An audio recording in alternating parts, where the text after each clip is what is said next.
کیا لوگوں نے یہ گمان کر لیا کیا ان یترکوا ان یقولوا آمنا، اتنا کہنے پر چھوٹ جائیں گے، اتنا کہنے سے جنت میں چلے جائیں گے، اتنا کہنے سے جہنم سے بچ جائیں گے، پلسرات کے عذاب سے بچ جائیں گے، آمنا میں مانتا ہوں۔ صاحب کا خیر مقدم ہے ہمارے چینل ایم ڈی حمد اسمبلی پر۔ دوست آج کے قاری حانی ملتانی صاحب کے بیان کا ٹاپک ہے منفی سوچ سے باہر کیسے نکلیں۔ اس بیان کو توجہ سے سماعت فرمائیں، بہت یوزفل بیان ہے، چلیے دوستو مل کر سنتے ہیں۔ 20ویں سپارے سورۃ عنکبوت کی ابتدائی آیات ہیں۔ پروردگار عالم نے سارے کلام پاک میں اپنی توحید، وحدانیت، خدا کی ذات بے مثل بے مثال، اس کی ذات میں، اس کی صفات میں کوئی شریک نہیں، وہ ہمیشہ سے ہے اور ہمیشہ رہے گا، اس کی ذات کو بقا ہی بقا ہے، فنا نہیں۔ اسی نے اپنی قدرت کاملہ سے نظام کائنات کو پیدا فرمایا اور سارے عالم کے نظام کو وہ خود ہی چلاتا ہے، جدھر کی چاہے ہوا چلائے، جدھر کی چاہے دھوپ چھاؤں کا نظام بنائے، وہ کسی معاملے میں بھی کبھی بھی نہ کسی کا محتاج تھا اور نہ ہے۔ وہ چاہے تو راتوں رات فقیر کو تخت تاج دے کر کے تخت شہنشاہی پہ بٹھا دے، وہ اگر چاہے تو بادشاہ کو اٹھا کر پھانسی لگا دے، وہ چاہے تو ایک کو اتنا دے کہ سنبھالا نہ جائے، اور وہ چاہے تو ایک کو اتنا تنگ کر دے کہ بھوک کی وجہ سے موت آ جائے۔ بڑی بے نیاز ذات ہے اس مالک اور قدیر کی۔ نظام شمسی، نظام قمری، ستاروں کا نظام، آسمانوں کا نظام، دریاؤں اور سمندروں کا نظام، سارا وہ خود چلاتا ہے۔ نہ کبھی الیکشن ہوتا ہے، نہ کبھی انتخابات ہوتے ہیں، نہ کبھی یہ سننے میں آیا کہ سمندروں کی چیئرمینی فلاں کو ملے گی، دریاؤں کی چیئرمینی فلاں کو ملے گی۔ فرمایا لم یلد ولم یولد، بس میں ہوں اور کوئی نہیں۔ اسی لیے محبوب کائنات حضرت محمد الرسول اللہ صلی اللہ تعالی علیہ وسلم کو اللہ تبارک و تعالی نے ختم نبوت کا تاج پہنا کر کے بھیجا کہ میرے محبوب دنیا میں جاؤ، لوگ میری ذات کو بھول گئے، کھلانے والے کو بھول گئے، پلانے والے کو بھول گئے، اور اس سے بڑھ کر کے کیا بدجانتی ہوگی، پیدا کرنے والے کو بھول گئے۔ آدمی کے جسم کا نظام کون بنا سکتا ہے؟ اب یہ آنکھ ہے، بظاہر آنکھ ہے، لیکن بجلی کی وائرنگ کی طرح آنکھ سے لے کر پاؤں کے تلی تک ایک نظام چل رہا ہے۔ کان کا نظام ہے، ناک کا نظام ہے، ہاتھ کا نظام ہے، پیر کا نظام ہے، دل اور دماغ کا نظام ہے۔ یہ ساری کی ساری چیزیں وہ نہیں بنا سکتا تو اور کون بنانے والا ہے؟ اسی لیے فرمایا کالی کملی والے دنیا میں جاؤ، میرا نام بلند کرو، میری توحید کا جھنڈا بلند کرو، لوگوں کو بتاؤ کہ خالق کو نہ بھولو، مالک کو نہ بھولو، پروردگار کو نہ بھولو، اس رب کو نہ بھولو جس نے یہ سارا جہان بنایا۔ چنانچہ محبوب کائنات حضرت محمد کریم صلی اللہ علیہ وسلم نے جب یہ اعلان فرمایا کہ لوگوں اس کے سوا کوئی نہیں، پھر مکہ بدلا، برادری بدلی، قوم بدلی، اپنے بدلے، غیر بدلے، سب دشمن ہو گئے۔ ایک میری بات سمجھ لیں، آج جس طرح کا کلمہ آج ہم پڑھتے ہیں، اگر یہی کلمہ پڑھنا ہوتا تو ابو جہل کافر نہ مرتا، عتبہ کافر نہ مرتا، شیبہ کافر نہ مرتا، ولید ابن مغیرہ کافر نہ مرتا، امیہ ابن خلف کافر نہ مرتا، کہ لا الہ الا اللہ محمد الرسول اللہ بھی پڑھتے رہتے اور بتوں کی پوجا بھی کرتے رہتے، ان کو حاجت روا بھی مانتے رہتے، زنا بھی کرتے رہتے، شراب بھی پیتے رہتے، سب کچھ کرتے، کلمہ پڑھتے رہتے، ان کو صرف یہ بات سمجھ نہ آئی، بلکہ ان کی سمجھ یہ تھی کہ جس نے لا الہ الا اللہ منہ سے کہہ لیا، اس کو پھر ساری زندگی کا نظام اللہ کے حکموں کے تابع بنانا پڑے گا۔ جس نے لا الہ الا اللہ پڑھا، پھر وہ اپنی مرضی سے کھا نہیں سکتا، جو چاہے کھائے، اس کو اختیار نہیں۔ جس نے یہ اقرار کر لیا کہ اللہ کے سوا کوئی معبود نہیں، وہ میرا رب ہے، وہ میرا پروردگار ہے۔ اب اس کو اختیار نہیں کہ وہ جو چاہے کھائے، بکری کھائے گا، گائے کا گوشت کھائے گا، بھینس کا گوشت کھائے گا، مرغی کا کھائے گا، کتا نہیں کھائے گا، سور نہیں کھائے گا۔ اسے خود اختیار نہیں ہے، جو چاہے کھائے۔ اسی طرح جس نے کلمہ پڑھا وہ پینے میں خود مختار نہیں کہ جو چاہے پیے، پانی پیے گا، سوڈا پیے گا، لسی پیے گا، شربت پیے گا، چائے پیے گا، شراب نہیں پیے گا، پیشاب نہیں پیے گا، حرام نہیں پیے گا۔ اختیار ختم۔ جب کھانے میں ہم مختار نہیں، اپنا اختیار نہیں رکھتے، پینے میں ہمیں اپنا اختیار نہیں، پہننے میں ہمیں اپنا اختیار نہیں، چلنے پھرنے میں ہمیں اپنا اختیار نہیں، اللہ کے حکموں کی تابع داری کرنی پڑے گی۔ آج یہی بات قرآن کریم نے تمہارے سامنے رکھی ہے۔ اور بھولے ہوئے مسلمانوں، خدا کا ہم پر کتنا بڑا کرم ہے کہ سفید داڑھی ہو جاتی ہے، قبر کے قریب ہو جاتے ہیں، اللہ پاک بار بار قرآن پھر سامنے لاتا ہے، اور مان جا، مان جا، اب بھی مان جا، اب بھی مان جا۔ فرمایا الف لام میم احسب الناس، کیا لوگوں نے یہ گمان کر لیا، کیا لوگوں کا یہ خیال بن گیا، کیا لوگوں کا یہ عمل بن گیا، کیا لوگوں کا یہ عقیدہ بن گیا، کیا لوگوں نے یہ زعم کر لیا، کیا لوگ یہ بنا بیٹھے، تکیہ لگا بیٹھے، ٹھیکہ کر بیٹھے، احسب الناس، کیا لوگوں نے یہ گمان کر لیا، کیا ان یترکوا ان یقولوا آمنا، اتنا کہنے پر چھوٹ جائیں گے، اتنا کہنے سے جنت میں چلے جائیں گے، اتنا کہنے سے جہنم سے بچ جائیں گے، پلسرات کے عذاب سے بچ جائیں گے۔ آمنا، میں مانتا ہوں۔ صرف اتنا کہنے پر چھوٹ نہیں، قرآن کا مقصد یہ ہے ان یترکوا ان یقولوا آمنا، صرف اور صرف اتنا کہنے پر چھوٹ نہیں ہو جائے گی کہ صاحب میں نے قرآن مان لیا، میں نے خدا مان لیا، میں نے مصطفیٰ کریم صلی اللہ علیہ وسلم کو مان لیا، میں نے خدائی نظام کو مان لیا، اور مان تو لیا، اس پہ عمل تو کر۔ فرمایا وَهُمْ لَا يُفْتَنُونَ، اللہ فرماتے ہیں میں آزما کر دیکھوں گا۔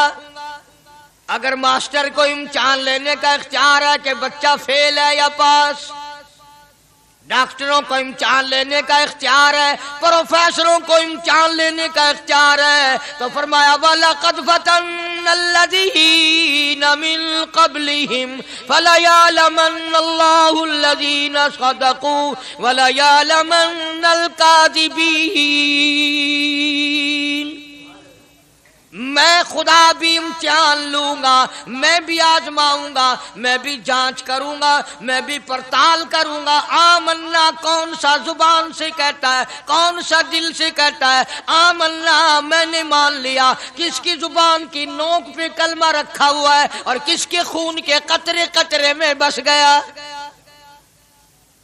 میں یہ آزما کر دیکھوں گا، میں یہ پتہ کروں گا کہ آمنا کہنے والے لوگوں کا حال کیا ہے۔ کہیں ایسا تو نہیں کہ ادھر کلمہ بھی چل رہا ہے، ادھر قبروں کو بھی چاٹا جا رہا ہے، ادھر کلمہ بھی چل رہا ہے، ادھر قبر پرستی بھی ہو رہی ہے، بت پرستی بھی ہو رہی ہے۔ ارے ہندو اگر بت کی پوجا کرے تو کافر ہے، اور مسلمان 100 قبروں کی مٹی چاٹے اب بھی مسلمان ہے۔ جناب صحابہ کرام رضوان اللہ تعالی علیہم اجمعین کی جانثار جماعت، وفادار جماعت، نبی کے اشاروں پہ جان دینے والی جماعت، نبی کے سچے عاشق صحابہ کرام کی جماعت آئی، عرض کیا یا رسول اللہ صلی اللہ علیہ وسلم، ہم قیصر و کسریٰ کے دربار میں جاتے ہیں، بڑے بڑے بادشاہوں کے دربار میں جاتے ہیں، ہم دیکھتے ہیں ان کے لوگ کارندے اپنے بادشاہوں کو سجدہ کرتے ہیں، آپ امام الانبیاء، آپ رسولوں کے رسول، آپ نبیوں کے نبی، ساری کائنات کے سردار، اجازت دو ہم بھی آپ کو سجدہ کیا کریں، اجازت دیں آپ، ہم بھی آپ کو سجدہ کرنا چاہتے، ہمارا دل چاہتا ہے، آپ تو بادشاہوں کے بادشاہ ہیں۔ فرمایا لعن اللہ الیہود والنصارى، اندازہ لگاؤ سوال کیا کیا تھا اور اللہ کے پاک پیغمبر صلی اللہ علیہ وسلم نے جواب کیا دیا ہے؟ یہی فرما دیتے کہ نہیں بھائی، بلکہ مثال دی پچھلی، لعن اللہ الیہود والنصارى، اللہ تعالیٰ نے لعنتی بنا دیا یہود و نصارہ کو، کیوں؟ اتخذوا قبور انبیائہم مساجدا، انہوں نے اپنے نبیوں کی قبروں کو سجدہ گاہ بنایا، اس لیے ملعون بن گئے، لعنتی بن گئے کہ انبیاء علیہ الصلوۃ والسلام کی قبروں کو سجدے شروع کر دیے۔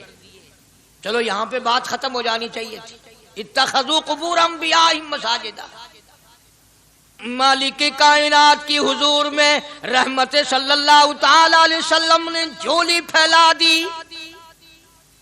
صحابہ اکرام نے ایک سوال کیا، اللہ کے پاک پیغمبر نے اس کا جواب دے دیا، بات ختم ہو گئی۔ لیکن اللہ کے پاک پیغمبر نے اس بات کو اتنا پختہ کر کے دکھایا اور یہ ثابت کر دیا، میرے صحابہ تم نے سوال کیا، میں نے جواب دے دیا۔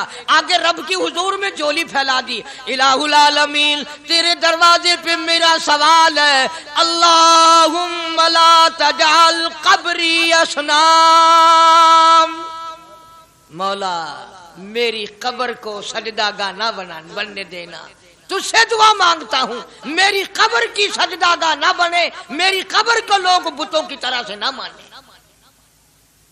لوگ آج ایک بات کرتے ہیں کہ جی ہم نے اپنے باپ دادا کو یوں کرتے دیکھا، اب قرآن ماننے یا دادا پر دادا کو ماننے؟ محبوب کائنات حضرت محمد کریم صلی اللہ تعالی علیہ وسلم نے جب قوم کے سامنے اللہ کا قرآن رکھا، یہی جواب انہوں نے دیا، وَإِذَا قِيلَ لَهُمْ تَعَالَوْا إِلَى مَا أَنزَلَ اللَّهُ وَإِلَى الرَّسُولِ، مکے والے کہتے تھے او اللہ کے نبی خدا کی بات مانے، قرآن مانے، رسول کو مانے، ما حسبنا ما وجدنا علیہ آباءنا، یا اس رستے کو ماننے جس پر ہم نے اپنے بڑکوں کو دیکھا، اپنے باپ دادا کو دیکھا، اس رستے پہ چلیں یا قرآن کے رستے پہ چلیں؟ ظاہر بات ہے ساری برادریاں غلط، ساری رسومات غلط، ساری لغویات غلط، ساری خرافات غلط، سارا جہان کوڑا، کالی کملی والا سچا، سارا جہان جھوٹا، خدا کا قرآن سچا، خدا کی ذات سچی، خدا کا فرمان سچا۔ پتہ نہیں کتنے لوگ رسمیں بنا بنا کر کے تباہ ہو کر دنیا سے رخصت ہو گئے۔ میں یہ کہتا ہوں بچہ پیدا ہوا، اللہ پاک نے کسی کو اولاد دی، بڑی نعمت ہے۔ اب بیٹا باپ کا ہے یا ماں کا ہے؟ سنو میری بات، اس ماں اور باپ کو نام رکھنے کا اختیار تو ہے، لیکن ایسے نام رکھنے کی اجازت نہیں جو مسلمانوں کے خلاف ہوں۔ تم تو اپنے بچوں کا نام رکھنے کے بارے میں بھی اختیار نہیں رکھتے، حالانکہ اولاد تمہاری ہے۔ تم اپنے بچوں کی پرورش کے بارے میں بھی خود مختار نہیں۔ اللہ کے پاک پیغمبر صلی اللہ علیہ وسلم نے حکم دیا، جب بچہ پیدا ہو سجے کان میں اذان کہو اور کھبے کان میں تکبیر کہو، یہ ثابت کر دو اذان تیری ہو گئی، تکبیر تیری ہو گئی، اب تیری زندگی 50 برس کی ہو، 100 سال کی ہو، بس اتنا وقفہ رہ گیا کہ تکبیر ہو چکی اور اللہ اکبر نیت بندنے کی دیر ہے۔ ظاہر بات ہے لوگ آج کل لکھے پڑے اعتراض کرتے ہیں کہ ہماری سمجھ میں بات نہیں آتی، دین نہیں سمجھ میں آتا، قرآن سمجھ میں نہیں آتا۔ اب بتاؤ یہ بچے کے کان میں جو 3 دن کا بچہ ہے اس کے کان میں جو اذان آ رہی ہے، اس کا کوئی بظاہر فائدہ ہے؟ جب 80 برس کا بوڑھا اذان سن کر مسجد میں نہیں آتا تو یہ بچہ بیچارہ اذان سن کے کیا کرے گا؟ جب لوگ اذان سن کر کنجری کا گانا بند نہیں کرتے، اذان سن کر بدماش اور بدکار عورتوں کے گانے اور فوش بند نہیں کرتے، دکان نہیں چھوڑتے، گھر سے اٹھ کر اللہ کے دربار میں بلائے ہوئے نہیں آتے، تو اب بتاؤ اس بچے کے کان میں اذان دینے کا کیا فائدہ؟ ظاہر ہے کہ یہ بات کہنی پڑے گی کہ حکم ہے محمد عربی صلی اللہ علیہ وسلم کا، اسے پورا کرنا پڑے گا، بظاہر فائدہ نظر آئے یا نہ۔ ہم ظاہری فائدے کے پابند نہیں، ظاہری فائدوں کے مفاد کے ہم پابندی نہیں. اس لیے میں نے عرض کیا کہ ہم لوگ کسی بارے میں بھی اختیار نہیں رکھتے. سارا دن پانی پیو روٹی کھاؤ، لیکن جب روزہ رکھ لو گے تو اب روٹی کھانے گناہ، پانی پینا گناہ. یہی بات میں ثابت کرنا چاہتا ہوں کہ ہم لوگ اختیار میں نہیں ہیں، آزاد نہیں ہے جتنا ہم نے اپنے آپ کو آزاد سمجھا ہوا ہے. اس لیے اللہ پاک جل شانہ فرماتے ہیں تبارک الذی بیدہ الملک، ساری برکتیں اسی کے ہاتھ میں ہیں جس کا ملک میں راج ہے. وَهُوَ عَلَىٰ كُلِّ شَيْءٍ قدیر، ہر چیز پہ اسی کا قبضہ، اسی کی قدرت، اسی کی حکمت، اسی کا علم، اسی کی بے نیازی چلے گی، کسی کی بات نہیں چل سکتی. انبیاء علیہ السلام کو دیکھو، سلیمان علیہ السلام کی 99 بیوی، ایک پیغمبر اور ایک بادشاہ، اتنا بڑا بادشاہ کہ ہوا تخت اڑائے پھرے، ہوا تخت اڑائے پھرتی ہے سلیمان علیہ السلام کا. سر پہ تاج نبوت ہے، نیچے تخت شہنشاہی ہے، ہوا تخت کو اڑاتی ہے. جہاں سلیمان علیہ السلام چاہتے ہیں ہوا اتار دیتی ہے، اور جہاں چاہتے ہیں ہوا اڑا کر لے جاتی ہے. اور پانی کا پتہ لگانے کے لیے پرندے موجود ہیں، جن تابع، انسان تابع، پرندے تابع، چرندے تابع. مقام اتنا اونچا، بادشاہت بھی دے دی، نبوت بھی دے دی، پیغمبری بھی دے دی، اور اتنی بڑی عظمت بھی دے دی. اور حال یہ ہے کہ 99 بیویوں میں سے ایک انگل کا بچہ پیدا نہیں ہوا. دیکھیے اس کی بے نیازی. بادشاہ میں نے تجھے بنا دیا، نبی میں نے تجھے بنا دیا، ہوا تخت تیرا اڑائے اڑائے پھرے گی، پوری دنیا میں تو پھرے گا. بادشاہ تیری، نبوت تیری، رسالت میں نے تجھ کو دے دی، پیغمبری میں نے تجھ کو دے دی، جا میری مرضی اولاد نہیں دیتا. 99 بیوی. تمہارا کئیوں کا دل تو کر رہا ہوگا ہم بھی اس زمانے میں پیدا ہوتے تو کم سے کم بیویوں کا ایک لشکر تو ہوتا. لو کر دیکھو شام کو پتہ لگ ویسے گھڑی دا کیا ٹائم ہے، جہاں کوئی شوق ہوئے کٹ گننے. بڑا مشکل مقام ہے، دو عورتیں کر کے اس زمانے میں جنت میں جائے بڑا مشکل.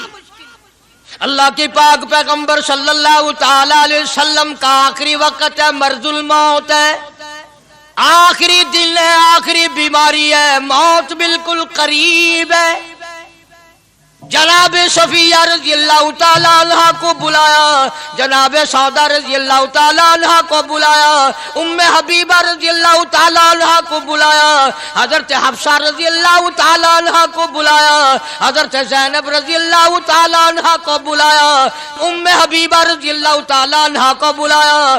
ساری گھر والیوں کو، ہماری ماں کو بلا کر اللہ کا پاک پیغمبر فرماتے ہیں او میری گھر والیوں، میرا آخری وقت قریب ہے، بیماری بڑی سخت ہے، اجازت دے دو میں اپنی بیماری کے دن عائشہ کے حجرے میں گزار لوں. امام الانبیاء اجازت لے رہے ہیں، اجازت لے رہے ہیں. تم ناراض گھر بیٹھی رہو، میری باری تھی، میری باری تھی. ساری باری عائشہ کے حجرے میں رکھ دی. کتنا خدا کا خوف ہے، کس قدر دل میں اللہ تبارک و تعالیٰ کا ڈر ہے کہ کسی حقدار کے دل میں بھی یہ بات نہ آ جائے کہ میری باری ماری گئی. امام الانبیاء محبوب کبریا حضرت محمد مصطفیٰ صلی اللہ تعالی علیہ وسلم نے اجازت لے لی، ساری ہماری ماؤں نے اجازت دے دی. بیماری کے دل ہے، پریشانی کے دل ہے، جہاں آپ کو سہولت ہو ہم بالکل رضامندی سے اجازت دیتے ہیں. حجرہ عائشہ میں قیام فرما لیا. نبی نے خدا کا خوف دکھایا، نبی نے خدا کا ڈر دکھایا، نبی نے اپنے دل میں ڈر فرمایا اللہ پاک کو کچھ اور منظور ہے. کالی کملی والے، یہ جو حجرہ عائشہ ہے، یہ جو حجرہ عائشہ ہے جس بستر میں تیری ساتھ عائشہ ہوتی ہے، مجھے اس حجرے سے اتنا پیار ہے، اتنا پیار ہے، اس کے مقابلے کی میرے پاس جنت بھی موجود نہیں. اس حجرے میں قیام فرماؤ، یہی حجرہ سب کچھ بنے گا، سب کچھ یہیں سے ہوگا. جناب مدنی کریم صلی اللہ تعالی علیہ وسلم نے بالکل آخری وقت، بالکل آخری لمحات فرمایا میری عائشہ مسواک لے آ، مسواک لے آئی. فرمایا عائشہ، او میری عائشہ اس کو نرم کر دے، اس کو نرم کر دے. اب بتاؤ مرد کی منشا، مرد کی غرض اگر عورت نہیں سمجھتی تو اور کون سمجھ سکتا ہے؟ کا مطلب یہ نہ تھا کہ لکڑی سے کوٹ کے لیا، کسی روڑے اینٹ سے کوٹ کے نرم کر کے لیا. پیغمبر کے فرمان کو عائشہ صدیقہ نے سمجھا، اپنے منہ مبارک میں مسواک کو چبا دیا، اور پھر یہ نہیں فرمایا کہ عائشہ اسے دھو کے لا. سمجھو، یہ نہیں فرمایا اسے دھو کے لا، بلکہ وہی لعاب جو حضرت عائشہ کے منہ کا لگا ہوا تھا، پیغمبر خدا صلی اللہ علیہ وسلم نے اپنے منہ مبارک میں وہی مسواک فرمائی، اور اس کے بعد کلی نہیں فرمائی. یہ ثابت کر دیا لوگوں عائشہ مجھے اتنی پیاری ہے، اتنی پیاری ہے، اتنی پیاری ہے کہ میں آخری وقت میں اس کے منہ کا لعاب اپنے منہ میں لے کے جا رہا ہوں. تمام چیزیں اللہ پاک خود کرا رہا ہے. اور ایک اور بات سمجھو، تمہاری بھی تمنا ہے، میری بھی تمنا ہے، ہر مسلمان کی تمنا ہے، اللہ کرے آخری وقت اچھی جگہ آئے. سب کی تمنا ہے سجدے میں موت آئے. جو سا آدمی مسجد میں کبھی داخل نہیں ہوتا آرزو اس کی بھی ہے کہ سجدے میں موت آئے، پاویں ساری عمر سجدہ نہ کرے. جو آدمی ساری زندگی خدا کے قرآن کو ہاتھ نہیں لگاتا، قرآن کو آنکھ سے دیکھتا نہیں، تمنا اس کی بھی ہے کہ میری موت قرآن پڑھتے ہوئے کی آئے. سب کی تمنا ہے کہ میری اچھی جگہ موت آئے، کعبۃ اللہ میں موت آئے، مدینہ پاک میں موت آئے، مسجد میں موت آئے، وضو کر کے موت آئے، اللہ کے حضور میں سجدہ ریز ہوں جب موت آئے. تم یہ تمنا کر سکتے ہو، تمہاری یہ حسرت ہو سکتی ہے. امام الانبیاء کی کوئی تمنا نہیں. کالی کملی والے کی بھی تو تمنا ہوگی، یا اللہ سب سے اچھی جگہ میری موت آئے. اللہ تبارک و تعالی جل شانہ نے یہ ثابت کر دیا میرے محبوب تیرے لیے حجرہ عائشہ سے اچھی جگہ آسمانوں پہ بھی نہیں، جنت میں نہیں. یہ جو عائشہ کا حجرہ ہے جہاں جبریل کے سلام آتے ہیں، جہاں خدا کا قرآن نازل ہوتا ہے، اس سے اچھا کوئی ٹھکانہ نہیں. اور ایک اور بات سمجھو، آج کل بھی تجربہ کر لیں، باپ سے دھی کو بڑا پیار ہوتا ہے، اور باپ کو بھی اپنی بیٹی سے بڑا پیار ہوتا ہے. یوں ہی اگر منہ بنا دے بیٹی ابا کے سامنے اور اتنا سا لفظ کہہ دے ابا رونے کی شکل بنا کر، خدا گواہ باپ کا کلیجہ پھٹ جاتا ہے. کیا ہوا بیٹی دیے کی ہے؟ وہ چپ کر ویندی 10 مہینوں ہویا کی ہے. چین نہیں آتا جب تک دھی سے پوچھ نہ لے.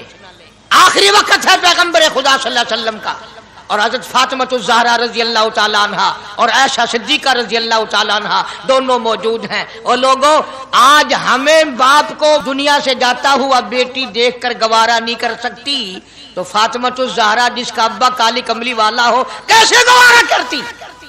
خود حضرت علی فرماتے ہیں رضی اللہ تعالیٰ عنہ کہ پیغمبر کی وفات کے بعد 6 مہینے فاطمہ الزہرا زندہ رہی، کسی نے ہنستی ہوئی نہیں دیکھی. خود حضرت علی گواہ ہے، فرماتے ہیں 6 مہینے میں کبھی پیٹ بھر کے نہیں کھایا، ہر وقت رویا کرتی تھی. کبھی کہتی تھی او لوگو تم نے کن ہاتھوں سے میرے ابا کی قبر پہ مٹی ڈالی، تم نے کن ہاتھوں سے شہنشاہ کائنات صلی اللہ تعالی علیہ وسلم کو قبر مبارک میں رکھ دیا. ثابت میں یہ کرنا چاہتا ہوں کہ میرا یہ عقیدہ ہے کہ جناب عائشہ صدیقہ رضی اللہ تعالی عنہا کی گود میں حضور کی وفات ہوئی. آپ کی وفات شریف حضرت عائشہ صدیقہ کی گود میں ہوئی. تو خداوند کریم نے جس نے ساری کائنات کا آپ کو سردار بنایا، رحمت للعالمین بنایا، ساقی کوثر بنایا، شافی محشر بنایا، تمام مسلمانوں کا پوری کائنات کے لیے رحمت بنا کر کے بھیجا، اللہ پاک نے سب سے اچھی جگہ حضرت عائشہ صدیقہ کی گود پسند آ گئی. اس لیے محمد عربی صلی اللہ تعالی علیہ وسلم نے